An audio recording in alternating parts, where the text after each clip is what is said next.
Class 7 के लिए पाठ 4 बसंत कठपुतली।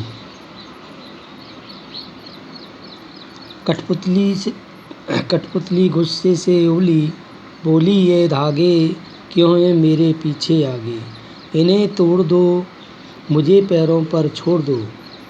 यानी कि यहाँ पर इस कवि ने अपने कठपुतली की यहाँ स्वयं अपनी बात स्वतंत्रता की इच्छा से व्यक्त कर रही हैं। उसके समक्ष स्वतंत्रता का स्वप्न अपना साकार करने के लिए कहती हैं और स्वतंत्र होना चाहती हैं।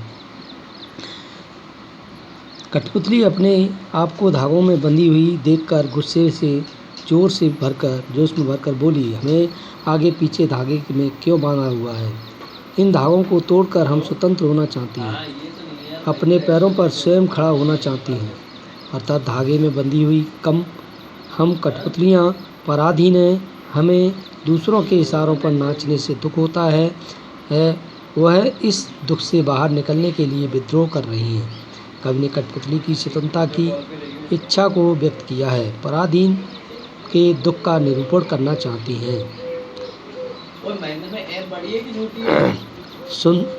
सुनकर बोली और कठपुतलियाँ की हम, बहुत दिन हुए हमें अपने मन के छंद छुए।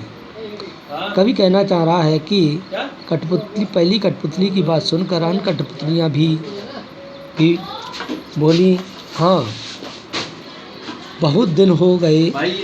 आखिर कौन स्वतंत्र नहीं होना चाहता? कौन स्वतंत्र नहीं होना चाहता? किसको आज़ादी अच्छी नहीं लगती? अभी तक हम मन में पराधीनता का दुख दूर नहीं हुआ है और न ही मन में खुशी आई है। हमारे मन में भी स्वतंत्र होने की इच्छा है। हम भी अपने पैरों पर खड़ा होना चाहती हैं। पहली कठपुतली की बात सुनकर अन्य कवियों के मन में स्वतंत्र होने की इच्छा जागी है। मगर पहली कठपुतली सोचने लगी, ये कैसी इच्छा मेरे मन में जगी। कवि का कहना है कि पहली कठपुतली पर अन्य कठपुतलियों को स्वतंत्र कराने की जिम्मेदारी है, तो वह सोच में पड़ जाती है कि वह कौन सी इच्छा मेरे मन में जगी। अर्थात हम तो अपनी इच्छा अनुसार जरा सी दिल ली भी नहीं सकती।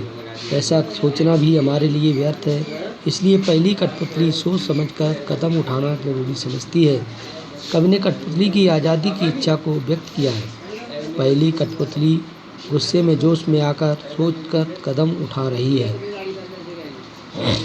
इस कविता के कवि हैं भवानी प्रसाद मिश्र